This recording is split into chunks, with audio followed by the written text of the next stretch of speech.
이번에 강의할 부분은 지난번 강의에서 못다한 도표의 부분을 이어서 말씀드리고 이 장을 마무리 짓고자 하는 것입니다. 그러면 바로 건계의 도표를 살펴본 것처럼 권계에 관한 부분도 이에 준하여 유추하면 바로 쉽게 알 수 있는 부분이라고 할 수 있습니다. 그러면 도표를 보면서 살펴보기로 하겠습니다. 앞에서 건계를 말한 적이 있고 여기에서는 권계를 말하게 되면 이와 같이 출발점은 똑같이 49산대로 시작하는 것입니다.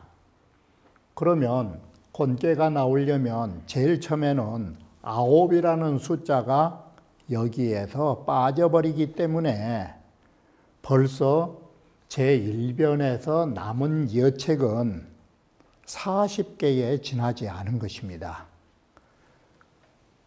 이와 같이 제2변에 40개로 시작했다가 또다시 8개가 빠져버리면 나머지는 32개로 축소되는 것입니다.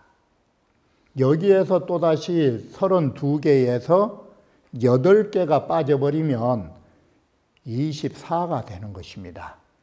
이처럼 바로 이 24를 가지고 6을 찾아내는 방법을 썼고 바로 9와 8과 8이라는 것은 짝수의 개념으로 우리가 사용하기 때문에 2와 2와 2를 3개를 더하면 이 3개가 많은 것을 더하면 6이 나온다라는 것입니다.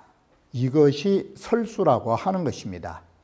그러면 책수는 바로 24인데 24를 건교에서 했던 것처럼 4개를 한 단위로 잡으면 되는 것입니다. 그러면 4, 6은 24가 나오게 되는 것입니다. 그러면은 여기에서도 6이 나오고 남아있는 책수도 4개씩 4개씩 쉬어가면 6개의 숫자가 나온다라고 봤던 것입니다. 이렇게 해서 4개씩 셌던 숫자도 6이 나오고 설수도 나오고 남은 여책의 수도 4, 6은 24를 잡아서 여기에 4개의 단위가 6번 반복되어짐을 말해서 6을 찾아낸 것입니다.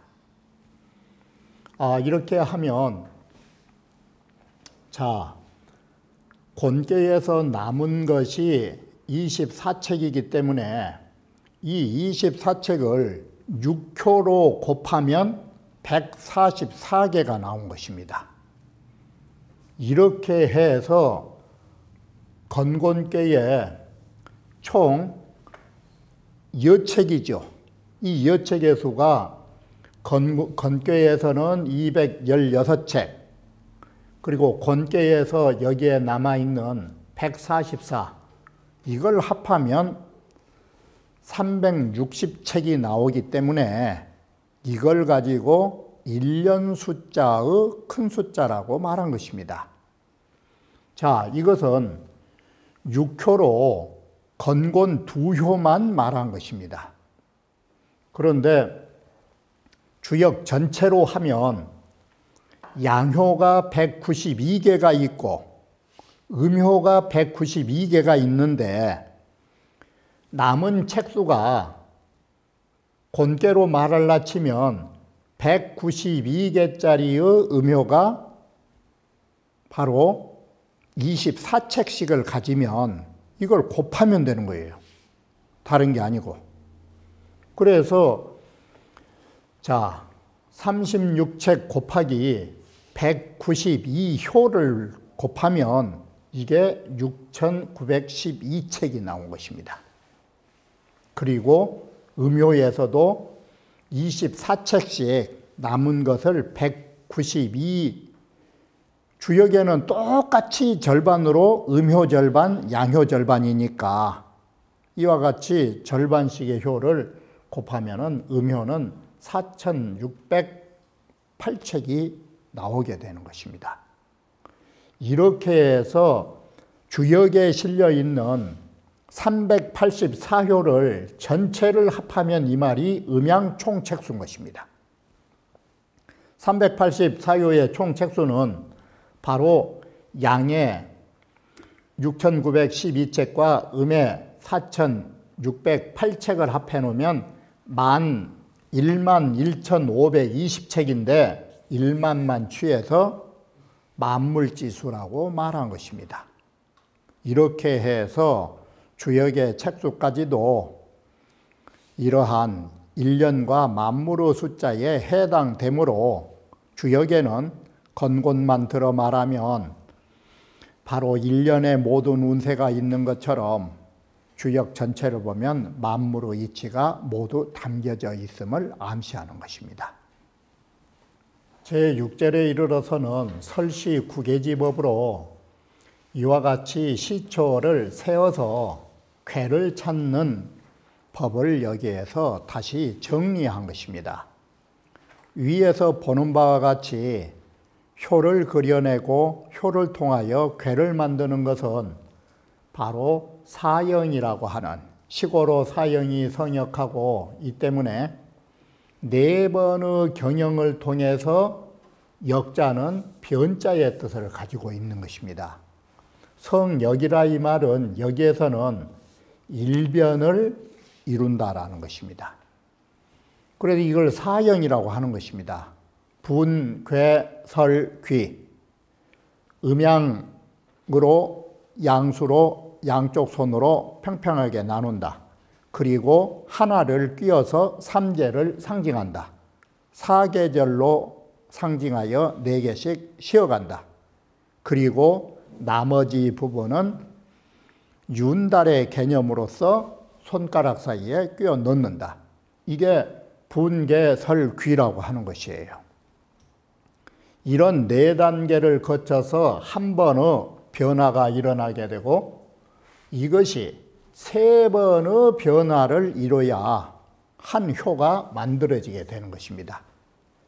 그러면 한 효가 3번씩이니까 6효를 만들려면 몇 번의 변화가 필요하느냐? 3, 6, 18.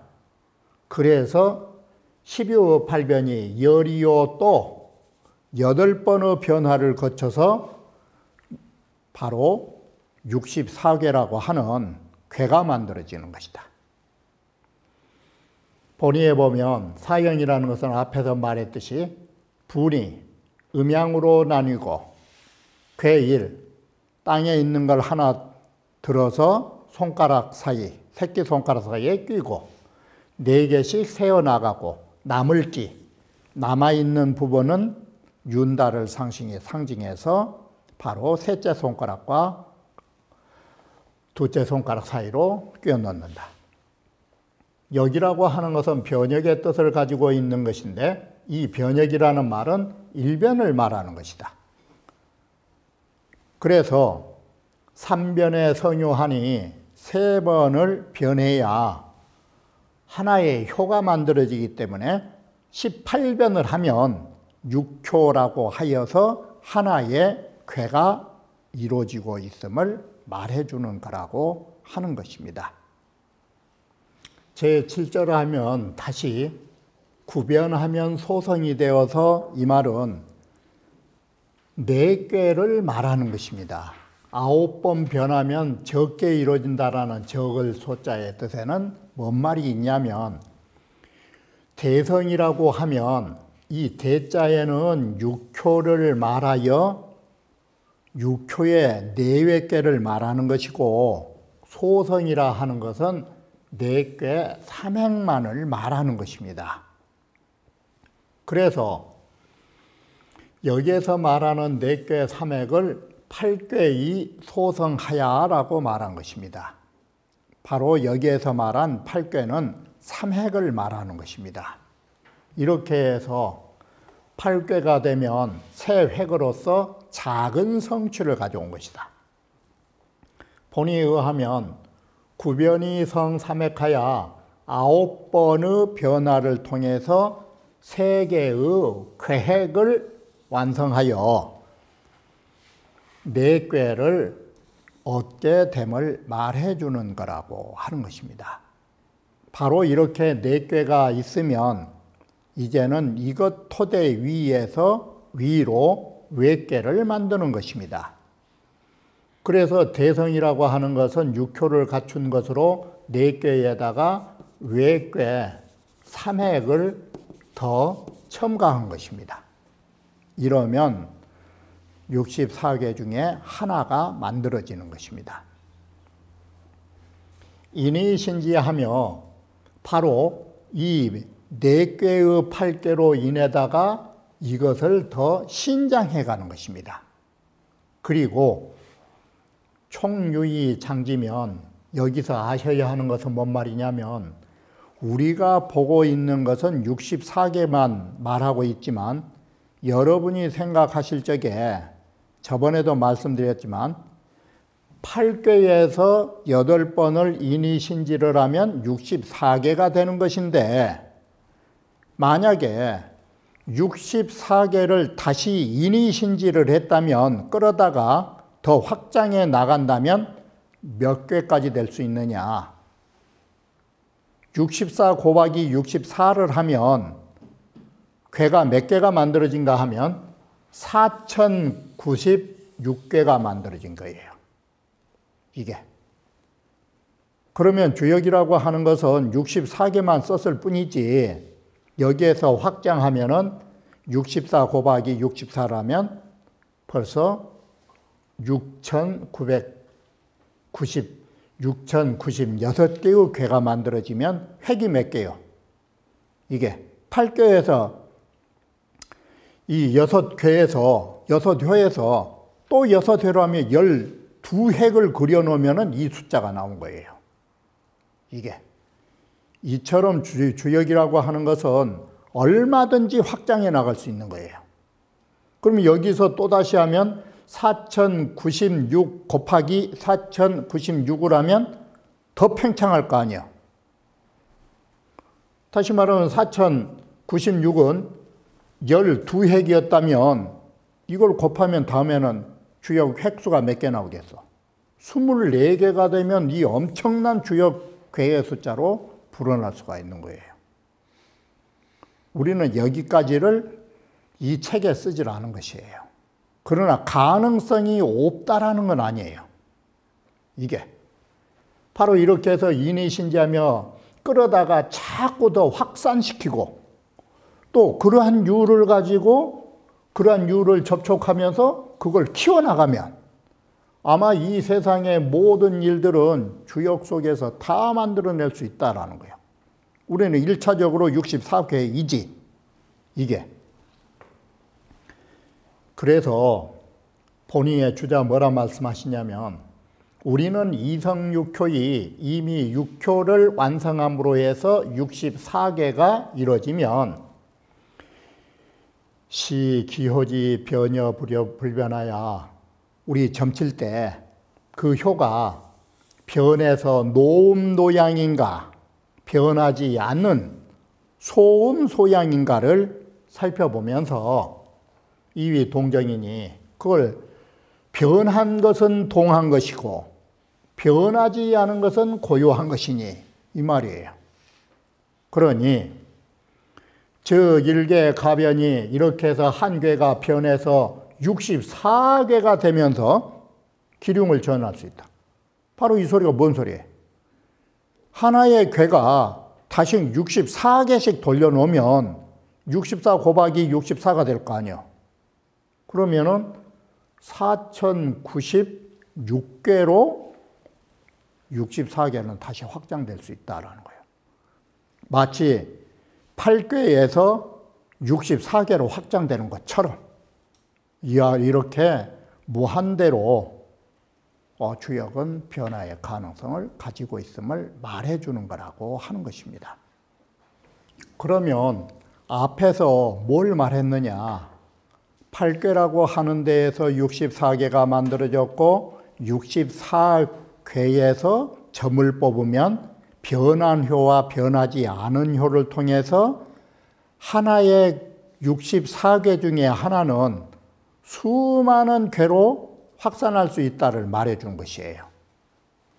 바로 이처럼 주역이라고 하는 것은 끝없는 발전과 연역이 가능하기 때문에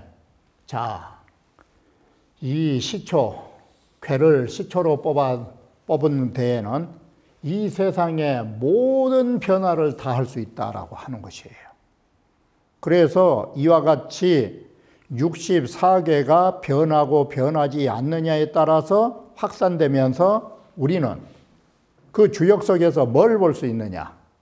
현도하고 바로 여러분이 치는 점 속에서 도가 나타나 보이고, 이 나타날 현자의 뜻은 달리 말하면 도가 밝혀진다 뜻이에요.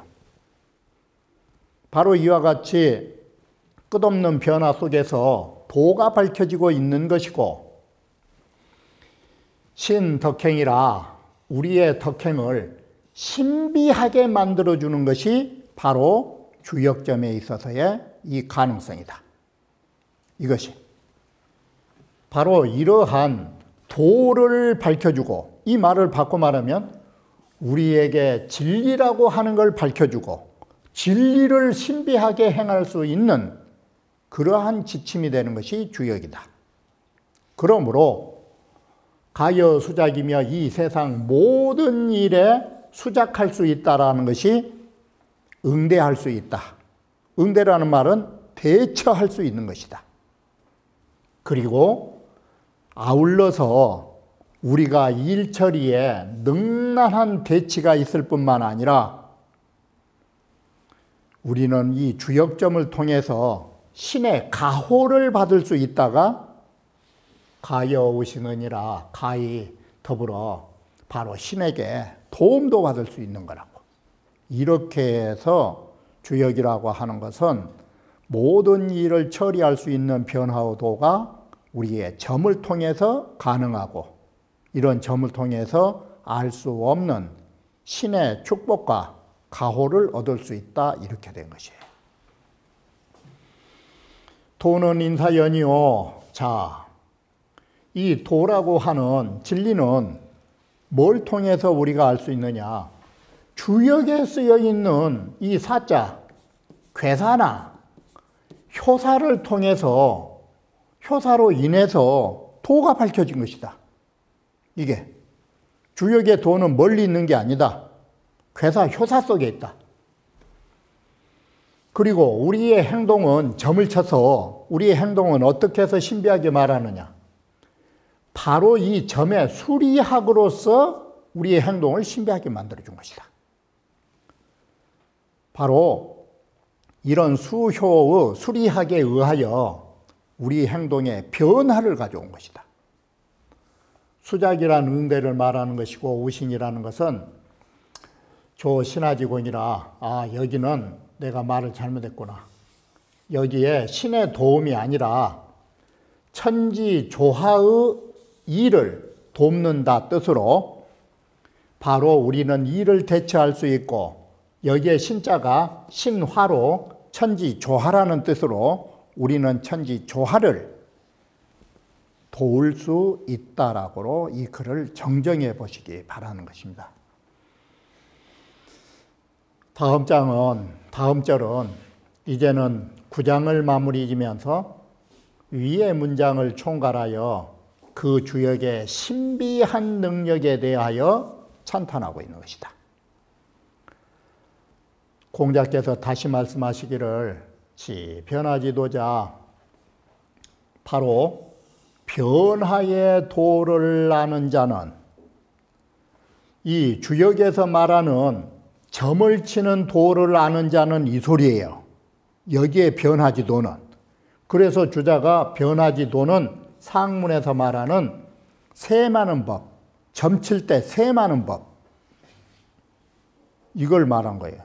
이 말은 바꿔 말하면, 공자의 말씀은 수리학에 의하여 점을 잘 칠 줄 아는 사람은 이 소리예요. 아는 사람은 기지, 신지, 소위, 원저, 이것은 바로 뭐냐? 신이 하는 일들을 알 수 있는 사람이다. 바로 주역점이라고 하는 것은 어떤 의미를 갖게 되느냐? 신들이 하는 일을 인간이 알 수 있는 매개체가 점이다, 이렇게 된 것이에요. 바로 신들이 하는 일을 알 수 없는 것인데 이 점이라고 하는 수리를 통해서 신의 의지와 신의 정신과 신의 길을 알 수 있다, 이 소리예요. 자, 변하지도 않은 상문에 말한 점치는 수법이 바로 이것이다. 그런데 항상 지금 놓고 쓰는 문자가 이런 세많은 주역점이라고 하는 것이 인지소능이가 아니다. 이건 사람이 능히 할 수 있는 일이 아니다. 이건 자연에 의한 것이다. 그러므로 부자탄지언을 그래서 공자께서 찬탄하신 것인데, 찬탄을 강조하기 위하여 문이니 가자왈하야, 자왈이라는 공자께서 말씀하시기를이라는 두 글자를 여기에 첨가하여 이별상문야라, 위의 문장과 구별지어서 찬탄의 의미를 강조했다라고 말하는 것입니다. 우는 제9장으로 총결에서 뭐라 했느냐, 본의에서 차장은언 천지 대연지수와 설시 구계지법이라, 이 장에서는 천지 대연의 숫자 50이라는 숫자를 밝혀서 대연지수는 어디에 근저가 되느냐, 50이라는 숫자가 있으니까 주역점을 칠 수가 있는 것이에요. 이게 천지 대연지수 50이 있으니까 산대 50개를 갖고 한 거 아닙니까? 그래서 이렇게 점을 칠 수 있는 그 저변이 되는 숫자와 이런 숫자를 가지고 설시구계지법이라, 시초를 세워나가면서 구계, 궤를 찾는 법을 말해주는 것이다. 연이나 영약이라. 그러나 이 여기에서는 너무나 생략되었기 때문에 구체적으로 대연의 숫자에 관한 설명도 미진하고 점치는 방법 역시도 미진한 것입니다. 이게. 그래서 주자가 무슨 말씀을 하느냐. 주역이라고 하는 것은 원래 주나라에 복관들이 있어요. 이 태복, 태서. 태복이라는 것하고 태서라 해서 거북점을 친 사람은 태복, 주역점을 치는 관료는 태서. 이런 관료가 있었어요, 주나라 때는. 관료가 있으면 관료가 맡은 그 기에 점치는 법이 있었을 것 아니에요. 우리는 생각해보면, 생각해보면 그 자상함이란 건 뭐냐? 점칠 수 있는 것. 점치려면 점칠 수 있는 저변의 원리 개념, 수리 개념, 이러한 부분들이 그 자상한 부분들이 아마 주나라 관료들, 태복과 태서의 관리에 관련된 문장애가 아마 구체적으로 있었을 것이에요. 그래야 점을 쳤을 것이니까. 그런데 이건 불가고요. 오늘날 태복과 태서에 관련된 그런 수리 개념과 점치는 구체적인 방법을 오늘날 그런 문헌을 찾아볼 수 없더라라는 것이에요. 그래서 오늘날에 유추할 수 있는 책이라면 어떤 책이냐? 계몽. 더 넣으면은 역학계몽. 이 역학계몽이라는 체계가 지금도 역학계몽은 있어요. 이건 수리학과 점치는 것 등등 주역에 관한 가장 기초적인 문제들을 다루고 있는 책이에요. 이 역학계몽에다가 비언지나 잘 구체적으로 갖춰 이런 점을 말하고 있다. 그러니 보다 더 잘 알고 싶고 더 깊이 있게 보고 싶으면 역학계몽을 보시라고 그 지침 서적을 알려주고 계신 거예요. 차장은 바로 현 시법은 추로 도수하고 점치는 시법은 하도의 숫자에서 나오고 도수는 원어 천지라 도수라 하도의 숫자는 천지의 자연수에 근원하고 있음을 여기에서 나타내 보여준 것입니다. 그러니 견 역비 성인 사지지 소이라 아울러서 주역이라는 것은 성인이 사사로운 지혜로 소위 소작 만든 책이 아님을 볼 수 있다. 그러므로 우리는 이러한 자연의 원리에 관한 것들을 배우려는 주역을 배우는 사람들은 상인법이 지수하고 일찍이 이런 법으로 인하여 숫자의 개념을 알아야 하는 것이고 인수이 지신이라 바로 이런 수리학으로 인하여 신비한 신들의 행위를 알 수 있다라고 말한 것입니다. 이렇게 해서 제9장이라고 하는 것은 주역에서 가장 중요한 점치는 법을 여기에서 구체적으로 제시한 것이 계사상하를 통틀어서 여기에서 언급된 것입니다. 그러지만 주자의 말씀과 같이 미진한 부분이 있기 때문에 이러한 부분은 다른 참고 서적에서 보완해야 할 필요성을 가지고 있다라고 할 것입니다.